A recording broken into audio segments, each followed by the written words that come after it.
Next हमारे पास कुछ rules दिए गए हैं जो हमारे प्रपोजल के लिए एसेंशियल्स हैं कि ये सब चीज़ें जब उस ऑफर के अंदर या उस प्रपोजल के अंदर होंगी तभी उसको प्रपोजल माना जाएगा, कि मतलब ये सब कुछ उसके अंदर होना चाहिए, तभी वो एक वैलिड प्रपोजल माना जाएगा।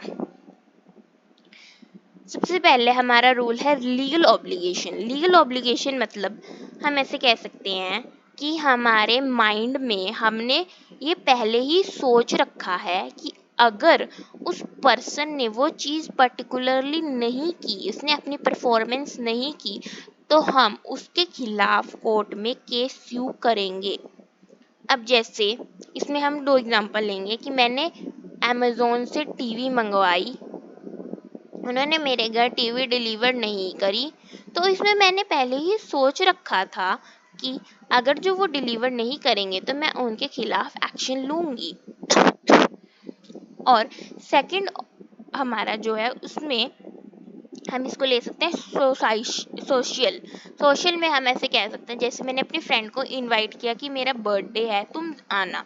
अगर जो मेरी फ्रेंड मेरे बर्थडे पे नहीं आएगी तो मैं उसके खिलाफ कोई यहाँ पर ऐसे स्यू नहीं कर सकती कि तुम मेरे बर्थडे पे नहीं आई इसलिए मैं तुम्हारे खिलाफ कोर्ट में केस स्यू कर रही हूँ। इसमें मेरे दिमाग में पहले से कोई इंटेंशन नहीं था कि मैं उसके खिलाफ कोर्ट में केस स्यू करूंगी। तो हमारा जो सबसे पहला इम्पोर्टेंट रूल है ऑफर का, इसमें ये कहता है कि लीगल ऑब्लिगेशन ज़रूरी है हमारे एक वैलिड ऑफर में, कि हमारे दिमाग में हमें ये पहले ही सोच के रखना है कि अगर वो चीज़ नहीं होती तो हम उसमें एक्शन लेंगे। नेक्स्ट है हमारा सर्टेन एंड डिफाइनाइट। सर्टेन मतलब और डिफाइंड मतलब जो हमारा जो ऑफर है वो बिल्कुल क्लियर होना चाहिए, उसके अंदर कोई भी ऐसा नहीं होना चाहिए कोई भी चीज़ की मतलब बताई ही नहीं है कुछ चीज़ उसके में। जैसे कई बार होता है कि पैसे नहीं बताए, कई बार क्वांटिटी नहीं बताई, किसी भी सेलिंग कर रहे हैं हम किसी चीज़ को, या पैसे नहीं बताए, या फिर कोई वो नहीं बताया क्वालिटी, वो नहीं क्या बोलते हैं उसको, वेट नहीं बताया कि इतने इतने किलो है ये, इतने वो है। तो हमारा जो ऑफर है ये बिल्कुल क्लियर होना चाहिए और एक डिफिनाइट होना चाहिए। इसको हम एग्जाम्पल से समझते हैं। एक इसमें हमारा एग्जाम्पल ये है कि जैसे कि एक ना ऑयल कंपनी है, उसने कहा है कि मैं तुम्हें ऑयल दूंगा 1 लीटर जिसकी कीमत है 60 रुपीज़। ठीक है, तो अब उस कंपनी में बहुत सारे ऑयल्स बनते होंगे, तो अब वो उसमें यहाँ पर क्लियर नहीं है कि वो किस ऑयल की बात कर रहा है, कोकोनट ऑयल, मस्टर्ड ऑयल या फिर कोई भी ऑयल, यहाँ पे वो क्लियर नहीं है उसमें। अब पर एक कोकोनट ऑयल कंपनी है, उसने कहा है अब वो सिर्फ कोकोनट का ही तेल बनाती है, तो वो उसमें यहाँ पर क्लियर है कि हाँ वो सिर्फ कोकोनट का ही ऑयल देगी, क्योंकि वो और तो कोई बनाती नहीं है। और ऑयल में उसने स्पेसिफिकली कहा है कि हम तुम्हें कोकोनट ऑयल देंगे जिसकी कीमत है 60 रुपीज़ पर लीटर। तो यहाँ पर बिल्कुल क्लियर है मनी का भी, कोकोनट ऑयल का भी, और कितनी क्वांटिटी में है, बिल्कुल बिल्कुल क्लियर है। कोई भी इसमें वो नहीं है कि क्लियर नहीं दिया इसमें या कुछ भी छूट, मतलब जैसे कहते हैं ना कि कोई भी वो नहीं है, कुछ भी ऐसे मतलब ये चीज़ बताई नहीं हुई, या ये बिल्कुल एकदम क्रिस्टल क्लियर है ये चीज़ कि हाँ ये चीज़ है, ये इतने की है, ये इतना का है, ये इतने रुपए की है, और ये चीज़ है, बिल्कुल क्रिस्टल क्लियर है। अब जो हमारा ऑफर है वो एक्सप्रेस या इम्प्लाइड, एक्सप्रेस मतलब लिखित किसी कागज पर लिखकर प्रॉपर एग्रीमेंट बनाकर, या इम्प्लाइड मतलब बोल के बाय एक्शंस, कि मैंने बोला कि मैं तुम्हें ये दूंगा ये वो, तो ये इम्प्लाइड में हो गया। एक्सप्रेस में लिख कर पेपर के ऊपर लिख कर साइन वगैरह करके जो ये हमारा ऑफर है ये एक्सप्रेस या इम्प्लाइड दोनों हो सकता है कुछ भी। नेक्स्ट है हमारा कांट बी नेगेटिव। अब कांट बी नेगेटिव को हम एक एग्जांपल से समझते हैं कि जैसे मैंने कहा कि अगर जो तुमने मेरा ऑफर आज रिजेक्ट नहीं किया, मतलब आज का तुम्हारे पास टाइम है, तुमने आज मेरा ऑफर रिजेक्ट नहीं किया, तो कल को ये ऑफर का मतलब मैं समझूंगा कि तुमने एक्सेप्ट कर लिया। इसमें तो उसने उसको नेगेटिव दे दिया कि भी तुम्हारे पास, तुम इसको या तो अभी रिजेक्ट करो, या तो मैं, अगर जो तुमने रिजेक्ट नहीं किया तो मैं समझूंगा कि तुम्हारी हाँ है। इसमें जो वो पर्सन है उसके ऊपर एक बर्डन सा आ जाता है कि वो उसको एक्सेप्ट करे ना करे। अगर जो नहीं करेगा तो वो उसका ऑफर वो समझ लेगा कि वो एक्सेप्ट कर लिया। इसमें तो जो हमारा ऑफर है उसमें कोई भी नेगेटिव कंडीशन नहीं होनी चाहिए। और नेक्स्ट पॉइंट है communicated home offer is made.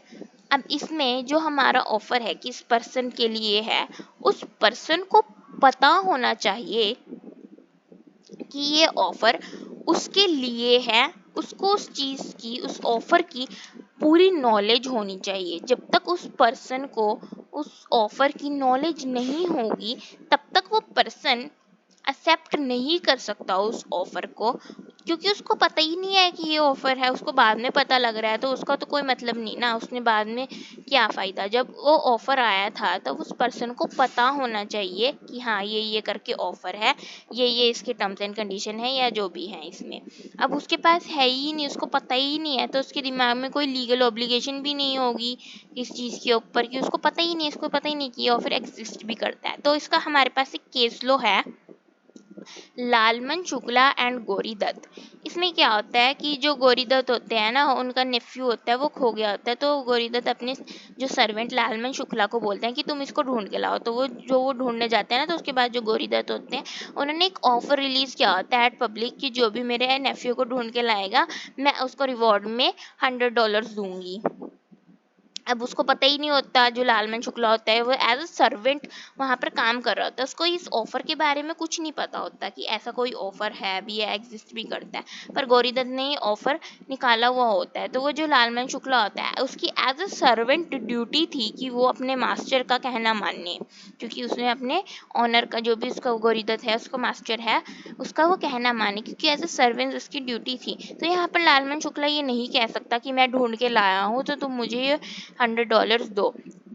अगर जो वो इस चीज को मांगता तो उसको, लालमन शुक्ला को, उस ऑफर की प्रॉपर नॉलेज होना जरूरी थी, जो कि उसको नहीं थी यहाँ पर, जिस वजह से वो एप्लीकेबल नहीं रहा इस ऑफर में पार्टिसिपेट करने के लिए, क्योंकि उसको नॉलेज ही नहीं थी। और उसने यहाँ पर नेफ्यू को ढूंढा है तो इसका मतलब ये भी नहीं है कि उसको देने ही पड़ेंगे।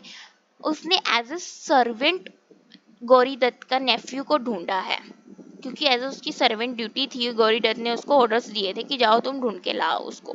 तो लालमन शुक्ला ने यहाँ पर ऐसे गौरी दत्त के एज अ सर्वेंट उसकी एक ड्यूटी बनती थी जिसने उसको फुलफिल किया है, और उसको, लालमन शुक्ला को इस ऑफर के बारे में बिल्कुल भी नहीं पता था, जिस वजह से यहाँ पर वो ऑफर नहीं बना और जिससे वो एप्लीकेबल नहीं हुआ। उसको, जब तक आपको ऑफर पता ही नहीं तब तक आप उसको एक्सेप्ट कर ही नहीं सकते। इसलिए यहाँ पे बताया गया है communicated home offer is made. जिसको ऑफर दे रहे हो उसको पता होना चाहिए उसके ऑफर के बारे में, तभी वो उस ऑफर को एक्सेप्ट कर सकता है या इसको रिजेक्ट कर सकता है।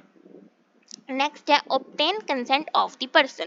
अब हम उसको, किसी को भी ऑफर देते हैं तो उसमें हम ये देख सोच कर ही देते हैं कि वो सामने वाला पर्सन या तो हमें हाँ करेगा या तो हमें ना करेगा।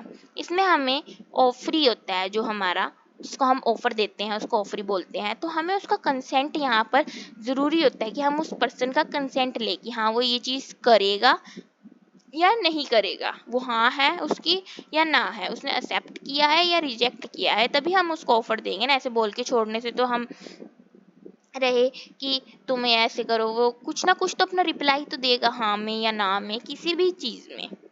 तो यहाँ पर यही चीज है। नेक्स्ट है हमारा distinguished from invitation to offer.